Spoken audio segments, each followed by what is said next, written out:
13 جمعه د حج متعلق بیان می شروع کړو ځکه دا میاشت د حج دی او په ډیرو مسلمانانو د الله کرم او فضل شوی دی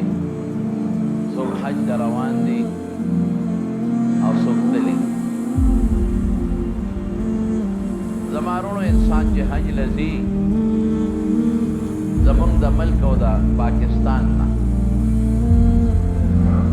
نو دی عموما تمتع حج کوي تمتع حج دی ته وایي چې هم په یو سفر کې عمره وکړي او بیا ورسره حج وکړي د هغې طریقه دی چې سړی ایرپورټ ته لاړ شي نو په ایرپورټ کې دی خپلې جامې ګنډلې لرګي او د ځان نه یو دوه سپین څادرونه ته وکړي هغې ته احرام وایي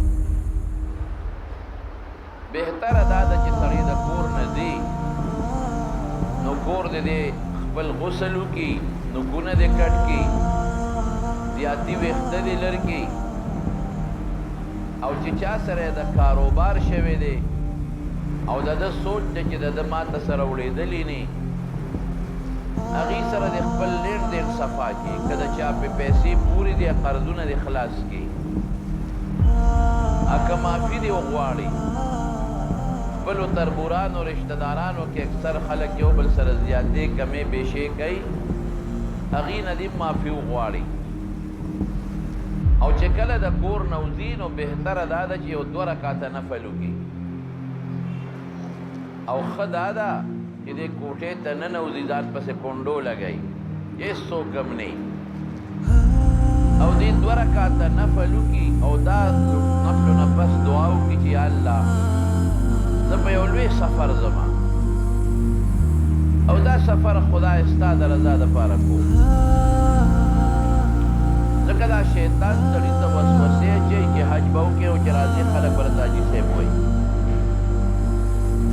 او چا چې مخکې حج کړي نو د هغه ته دا وسوسه اچوي چې مړه خلک وایي ډېره جونې وکړل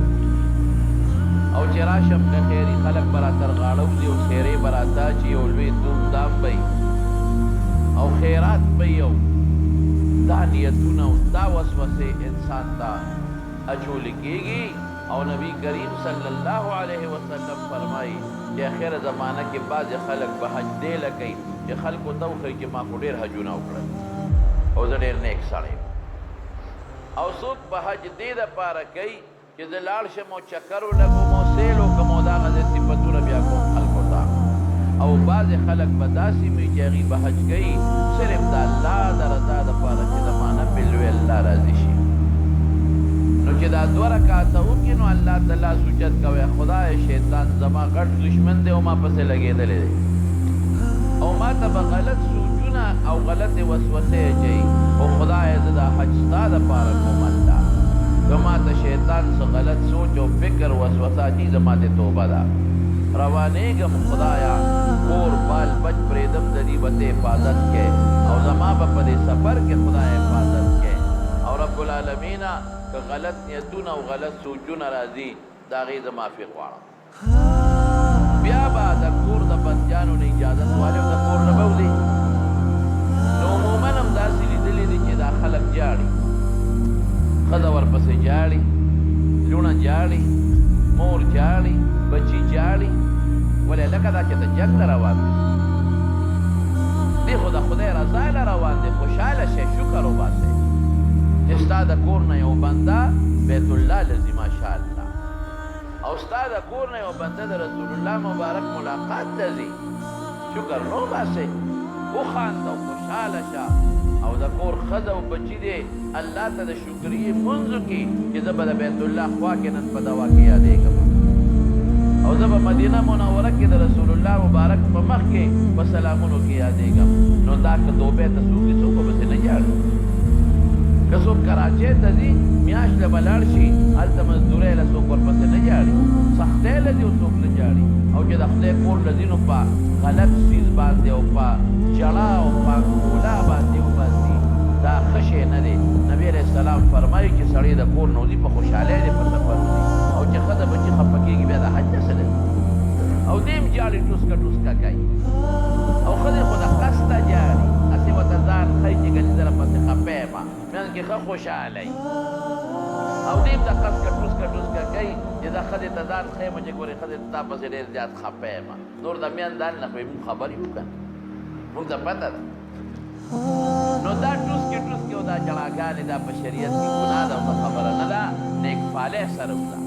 بدفالۍ سره ووځه د کور نه نو چې بیا لاړ شئ او دوستان که ورته د کلي نه وځي ورسره او په مخه ورته ښیي نو په شریعت کې د دې ګنجایش شته حضرت عمر فاروق رضی الله عنه چې کله عمرې له ته نو حضور پاک ورسره جلب کړی و لږ ورسره د کلي نه ووته او بیا ورته رسول الله مبارک فرمایي ورې رورکې په دوا کې میر نه کې دې نه دا معلومېږي چې اجلینو لږ جلب ورسره کولی شي په ښه نیت جشن دپاره نه او دا هم ورته ویلی شي چې ما په دوا کې یاد ساته او دا هم معلومېږي چې دا چې دوا قبلېږي هلته چې څوک دی او دا هم معلومېږي چې لوی سړي هم د رکوټي سړي نه دوا غوښتی شي دا د ګوره حضور پاک د عمر صاحب نه دوا غواړي مونږ ته یې اورئ چې داسې تاسو وکئ زما وروڼو بیا ایرپورټ ته به لاړ شئ چې کوم زیاتي سامان دی دی هغه به په پټه هلته پټه لګېدلي ټکټ به دله درکړي او هغه سامان به په هغه پټه ورکړي او احرامونه او پاسپورټ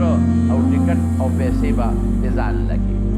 د هغې خپلې مرحلې وي چې د هغې نه فارغ شي نو هلته یو ویټینګ روم د انتظارګاه ده هغه انتظارګاه ته به لاړ شي نو دلته دې لمبلي دي بس دا لمبل کافي دي هلته چارهدار وکړه او دس وکړه او بیا هلته یو جومات غوندې وي په ایرپورټ کې هلته به ننوځئ او خپلې جامې به وباسئ او د احرام دوه څادرونه به ځان نه تاو کړي یو به لنګ کې لنګ او یو به د کمیس په ځای د ځان نه تاو کړي او سر به پټ کې دې وخت کې لا تا نیت نه دی کړی او دوه رکاته د احرام په نیت به یو دوه رکاته لمونځ وکړي هغې لمونځ کې په لومړي رکات کې قل یا ایها الکافرون او په دویم کې به قل هو الله احد وی او چې دوه رکاته لمونځ دې وکړه او سر به دې پټ کړي نو د هغې نه پس دې سلام دې وګرځو نو د عمرې نیت به وکړې او داسې به وکړې یا الله زه د عمرې نیت کوم الله ماته احسانه کې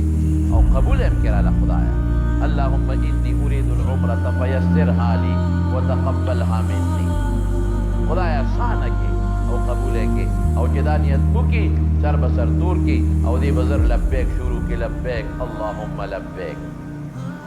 لبیک لا شریک لك لبیک ان الحمد والنعمة لك والملک لا شریک لك خدای ستا ته حاضر ولاړ یو ځل نه بیا درته حاضر ولاړ یا الله تا ته حاضر ولاړ خدای تعالی شریکو نشتا خدای چې ټول صفتونه دي تا لپاره دي او چې څومره نعمتونه ټول ستا دي بادشاهي هم ستا ده او خدای تعالی شریک نشتا دا لبیک به په زوره درې ځله خامخا وایي او که ښځی نو هغه دې پټو وایي په زوره به نه وایي او سړی به بلکل په زوره وایي بدقسمتي د مونږ دا ده چې مونږ په لوبو په ګانو نه شرمېږو مونږ په چغو نه شرمېږو او مونږ په لبیک شرمېږو حدیث پاک کې راځي رسول الله مبارک فرمایي چې څوک لبیک وایي نو ده سره دا ټول کاڼي بوټي لبیک وایي تر ځمکې د ختمېدو پورې ځمکې د ختمېدو پورې ټول کاڼي بوټي لبیک ورسره وایي نو دا په اربونو کربونو کاڼي بوټي چې تا ستا د وجې لبیک وایي نو د هغې څه دا ستا په تله کې لیکلي کېږي او رسول الله مبارک فرمایي چې څوک لبیک وایي او دا کوم کاڼي بوټي واورېده نو قیامت په ورځ بدله د خدای په دربار کې ګوۍ کوي دا ډېر لوی شی دی لبیک ویل په دې الله خوشحالېږي صحابه وویل لبیک وسعدیک لبیک اللهم لبیک لبیک وسعدیک دا وی سره زیاتي وي لبیک بعمرتن دا به وي دا یو نیت دی یو ګناه یا چې د حج به لبیک بحجتن بهر کې څه نور الفاظ پکې شته خو هغه تاسو یادول ابن شي مناسب نه چې درته ویم یعنی باید صحابه په لبیک کې نور الفاظ ویلي او رسول الله مبارک طرف سے بعض الفاظ پکې ثابت دي نو لبیک وایه بس اوس که چا سره مخامخ کېږي نو هم لبیک وایه که بره خېږي هم لبیک وایه که ښکته کوزېږي هم لبیک وایه بشرمېږه ما ډېره چغې مو وا چې ځان نه مرۍ خوږ کې خو لږ یو بوډۍ په زوره لبیک وایه جز ته به وخیجې او جز برې نیغ جدې ته ورسئ جده کې چې سنکوز شي نو چې تا کوم سامان دلته جز والا تا والا کړی دی نو لومبې به هلته پټې سره ودرېږي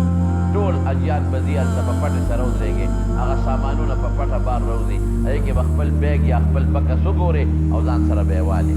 او بیا د هغې د خپل څه مرحلې په پاسپورټونو مهرونه لګوي هغه آسان دی چې څه نور خلک کوي هغسې به تم کې لبیک به جاري ساتې لاړ به شئ او بیا به بسونو کې تاسو کېنئ او نیغ به مو مکې مکرمې ته بوځي چې مکې مکرمې ته ورسېږي خپل بلډینګ ته به دې ورسئ بلډینګ کې ښه په اطمینان ځان دبه کا ښه په خلا خپل سامان دې سنبال کا او ځان دمه کا چې ځان ښه دمه کې او سامان سنبال کې نو بیا اودس وکړه دې درمیان کې به کوشش کوي چې خوشبو استعمال نه کړي په احرام کې به خوشبو نه استعمالوي نوکان به نه کټ کړي ویښته به نه اخلي سر ویښته د ګیرې ویښته به ګومنسکۍ هم نه خیرې به هم د ځان نه لاسر کړي او خوشبو یا صابون به هم نه استعمالوي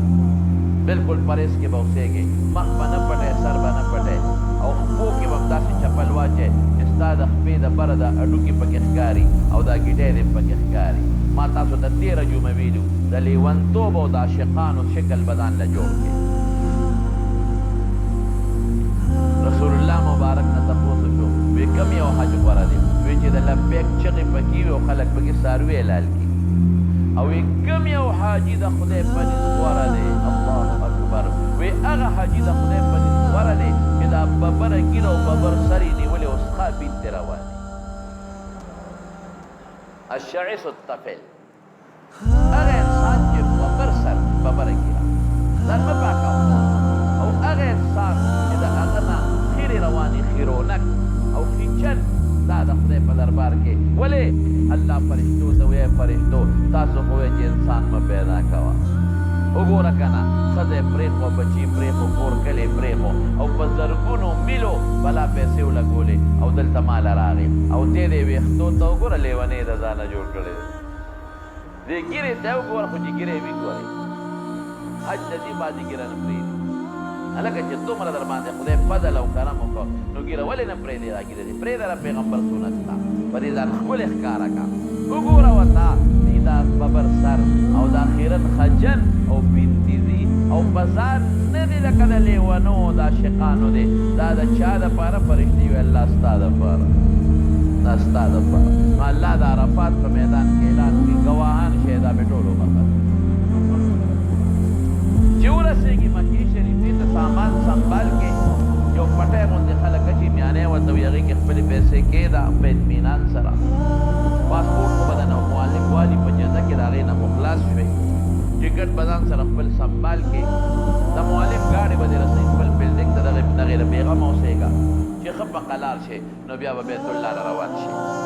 جومات چې کوم د مکې مکرمې حرم په دې لاره پکې نورې دواګانې شته خو به تاسو ته یادې نه شي علما لیکي چې کم وخت کې د حرم حدودات راځي د جدې نه روان شي او د حرم په حد ورننوځي د حرم حدودات ماته یو دوا ده یا الله زما خوښې د پښتو کې ځکه وایم چې تاسو ته یاد شي خدای زما خوښې زما ډوکي زما سرمن زما وجود زما بچي خدای د دوزخ په اور حرام کې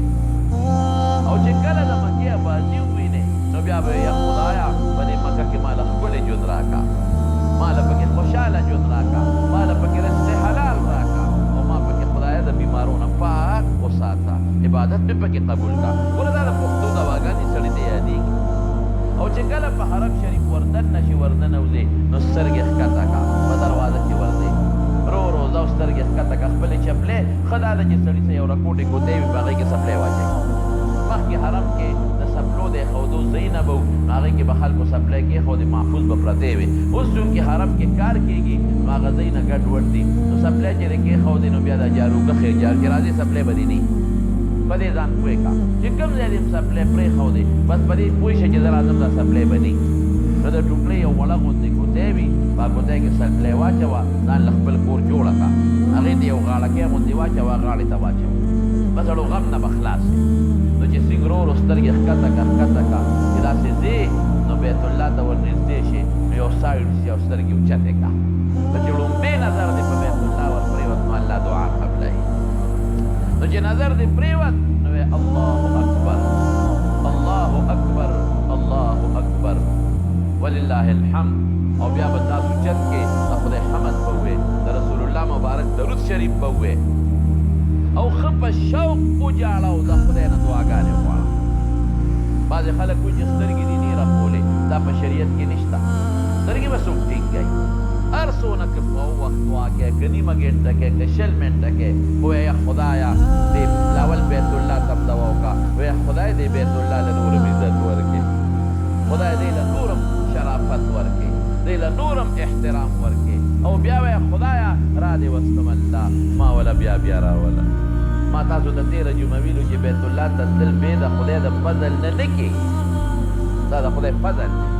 الله په خپل فضل دې راوستم او خدایه ګورې دا مې لومبې ځل مه کا خدای بیا بیا مې راوله وجاړه خدای ته یا الله چې زه به په 400 او پېښور او تورنځو کې به لمونځ کوم او مخ مې د کعبې شریف په لور کو دا هغه کعبه ده دا مخامخ ستا هغه کور دی ان اول بیت وضع للناس للذي ببکه مبارکا وهدى للعالمین دا غړومبې کور دی چې قرآن کې الله وی برکتي دی او د هدایت لویه سرچشمه او ذریعه ده فیه آیات بینات مقام ابراهیم د خدای د هدایت او د خدای د کرم او د فضل نښې دي پکې او مقام ابراهیم دی پکې ومن دخله کان آمنا څوک چې ور داخل شو محفوظ شو په امن شو خدای تا ویلی دی نو ماله به دلته امن راکې د ګناه نه به م راکې د شیطان نه به م راکې او د مخلوق خدا نه به م راکې نو چې دوا دې وکړه نو که د مانځه ټیم وکې نه خپل مونځ به وکې او که د طواف وخت و مونځ ته لا ټیم و نو بیا ښه مدیدار ورشه او چې څنګه حجر اسود ته ور مخامخ شي نو بیا به دا ښې اوږه ښکاره کې تا د عمرې نیت کړی دی د عمرې عمره 2 څیزونه دي یو طواف او یو سعی د صفا او د مروه نو دا ښې اوږه به ښکاره کې او دا لنګ به دې والي او دا صادر به په دې ګس اوږه ور واچی دې ته استبا وایي په عربی کې دا به د طواف په 2 واړو چکرو کې دا چل کې دا هله چې حجر اسود ته یو قدم ځای پاتې شي نو چې کله بیا ته حجر اسود ته مخامخ شي نو نیت به وکې یعنی یو قدم مخکې به نیت وکې او کله کې وې په خولې نه به پروا نشته او که په خولې وې نو دا به وایي چې الله د عمرې چې ما کوم نیت کړی د هغې د طواف د 2 چکرو نیت کوم تی راته آسان کې او قبولې کې نو د غوږونو برابر به لاسونه حجر اسود ته مخامخ کې دې ته استقبال وایي نو بیا به یې لږ راښکته کې د سینې برابر به یې کې لږ به یې را راښکته کې د سینې برابر ځکه حجر اسود دا د انسان د سینې برابر د ځمکې نه اوچت دی نو بیا به بسم الله الله اکبر ولله الحمد والصلاة على رسول الله صلی الله علیه وسلم دا حجر اسود ته مخامخ نو لکه به داسې راولي لکه چې ما په حجر اسود دا لاسونه کېښودل او بیا به یې ښکل کې نو په ښي طرف به روان شي نو په لوبو 3 چکرو کې به پهلواني کې مټې به وې منډې به نه وې قدمونه به جوخ جوخ کېږدې او دا خپل اولی به وې او مټې به وې لکه څوک چې چاته خپل طاقت ښایي په داسې انداز نو چې بیا حجر اسود ته راشي نو حجر اسود ته مخامخ شي سینې پورې به لاس اوچت کې بیا به بسم الله الله اکبر ولله الحمد او لکه به راولي لکه چې ما په حجر اسود یې ښودي نو ښکل به کې لاسونه نو په لومبو 3 چکرو کې به پهلواني کې او پر وسطنو 4 چکرو کې پهلواني نشته او که لومبو 3 چکرو کې درنه پهلواني یېره شوه نو خیر در وسطنو کې به قضا نه کې دا سنت ته پروا نشته که یېره شي خو کوشش به کوې چې وکړې نو چې 2 چکره پوره کړې نو په 2م چکر به بیا دغه استلام د حجر اسود وکړې نو بیا به لږ ورمخکې شي مقام ابراهیم نه شاته به 2 رکعاته واجب الطواف وکړې او که هلته رشو زیاده ته نه میلاوېده نو بل ځای هم کولی شي 2 رکعاته د واجباتو د طواف د 2 رکعاتو نیت کو لکې راوله بس 2 هم کافي ده نو هغې کې په لومبي کې قل یا ایها الکافرون او په 2م کې سوره اخلاص یا نور سورتونه هم ویلی شي دا به ووایې نو دا ستا طواف پوره شو نو بیا به لاړ شي زمزم به وڅکې زمزم رسول الله مبارک فرمایي دومره وڅکه چې دا پختی پرې راوپړسئ خو هلته کوشش کوه یخ زمزم مسکه 2 قسمه کولري پکې یو یخې اوبه وي او یو تازه اوبي نو سړی ګرمي نو اکثر یخې اوبه وڅکي نو زکام ورته ولګي نو دا هغه ځای هغه زکام بیا ګورې زر نه ښه کېږي نو لږ احتیاط وکړه یخې مسکه تازه او که یخ اسکې نو لږ ځان دمه که چې هغه ګتو دې ختم شي خیر دی فوري سعی څه لازمه نه ده لږ ځان دمه کا ښه په قلار نو بیا به صفا مروه ته لاړ شي نو چې بیا هم صفا له ځې نو بیا به حجر اسود ته مخامخ شي نو د حجر اسود هغه استلام به یو ځل بیا وکړي نو چې کله صفا ته وخیږي نو بیا به نیت د سعی وکړي چې الله د عمرې چې کومه سعی ده د هغې زه نیت کوم او که دا آیت ته ویلی شو نو ډېره ښه ده رسول الله صلی الله علیه وسلم چې کله صفا ته وخت نو دی فرمایل نبدأو یا ابدأو که جمع نبدأو بایا که ځان لی ابدأو بما بدأ الله به که پښتو کې وی قرآن شریف کې چې الله سین شروع کړی د هغې نه شروع کوم او که دا آیت وی ښه ده اعوذ بالله من الشیطان الرجیم بسم الله الرحمن الرحیم ان الصفا والمروة من شعائر الله فمن حج البيت او اعتمر فلا جناح عليه ان يطوف بهما ومن تطوع خيرا فإن الله شاکر علیم نو بیا به لاس پورته کې دوا به وکړي خلق والته نه پوهېږي هلته په صفا ودرېږي او استلام کوي استلام نشته هلته دا د دعا د قبلېدو ځای د دوا به وکړي نو بیا به مروه ته روان شي نو شنه راډونه دي د هغې منځ کې به منډه وی لږه غوندې منډه ښځه به نه وي یو سړی به وی نو چې مروه ته ورسې نو بیا به بیت الله ته مخکې بیت الله نه ښکاري خو د سپونو د کرښو نه یې پته لګي نو هلته به بیا دوا وکړي نو بیا به را روان شي د شنو راډونو منځ کې منډه او داسې عام چال سره منډه ډېره تیزه نه او نور به په عام چال ځې او ښځه به منډه نه وي نو چې مر صفا ته راشي دوه چکرې شوې نو شروع د صفا نه شوه او اختتام یې په مروه باندې کېږي او صفا باندې دعا ده او په مروه باندې دعا ده او د شنو راډونو منځ کې دې کې دعا قبلېږي او باقی د صفا مروه په منځ کې ښه ذکر دا دی چې سړی وي لا اله الا الله وحده لا شریک له له الملک وله الحمد وهو على كل شيء قدیر او طواف کې چې کوم ذکر کې ته کولی شي لا اله الا الله پکې وایي سبحان الله والحمد لله ولا اله الا الله والله اکبر ولا حول ولا قوة الا بالله العلي العظيم دا پکې وایي سبحان الله وبحمده سبحان الله العظيم دا وایا استغفار وایا استغفر الله الذي لا اله الا هو الحي القيوم واتوب الیه دعاګانې پکې کاوه کله په اردو کې بعضی کتابونو کې دعاګانې کې په معنا پوهېږي خیر د کتاب نم ویلی شي خو چې چاته تکلیف ونه رسې او کنی نو چې په زړه کې کمې دوا درځي نو کوه طواف کې خدای دوا قبلی دا ستا عمره شوه خلاصه شوه خبره اوس یو دوه رکاته که د شکریې نفل وکړه ښه کني پروا نشته بیا به لاړ شي او په لاره به سر وخورئ چې سر وخورئ نو خپل بلډینګ ته لاړ شئ حرامونه دې لرې کو لامبه او خپلې جامې دې واچوه دا عمره شوه اوس که وخت سره نو طوافونه کوه اوس طواف آسان دی په خپلو ګنډلو جامو کې هم کولی شي دقه دی حجر اسود سره نیت کول اوه چکرې هر چکر کې حجر اسود چې دی نو هغې ته استلام کول او د هغې نه پس دوه رکاته واجب کول به دغه طواف دی طوافونه ډېر کوه 50 طوافونه بهتر دي په یو حدیث کې فضیلت راغلی دی او نبی علیه السلام فرمایي چې څوک طواف کوي یو قدم اوچتوي او بل قدم ایږدي دنه خدای په یو قدم ګناه رجوي او په یو قدم وله خدای درجې بلندوي او د صفا مروه دا منډې دا د حضرت هاجرې یاد دی بی بی هاجرې او حضرت سارې دا د ابراهیم علیه السلام دواړه بیبیانې حضرت سارې مشره بیبی ده او حضرت هاجره د کشره بیبی ده کشره له خدای بچی ورکه اسماعیل علیه السلام نو دا دواړو بیبیانو یو بل سره جګړې شوې نو بیبي سارې قسم وکړه چې دا به ما سره یو ځای نه اوسئ او هغې چونکې غټه قرباني ورکړې وه نو ابراهیم علیه السلام یې ډېر خیال به ساته ولې څنګه چې ابراهیم علیه السلام هجرت وکړه د خپل وطن عراق د بابل ښار نه دغه رنګې دیم هجرت وکړه د عراق د بابل ښار نه ابراهیم علیه السلام چې څنګه خپل مور پلار تربوران پرېښودل دې مرسه پرېښودل او ډېره لویه قرباني ورکړه ابراهیم علیه السلام به خیال ساته نو هغه د الله سره مشوره وکړه الله څه وکړمه وی دا ښځه او دا بچی دې راواله زه راته انتظام برابرو نو ځان سره یو مشکیزه راواغېستله اوبو لږه غوندې او څه هغه لږ ستوان متوان او د خوراک سامان او بچې او ښځه یې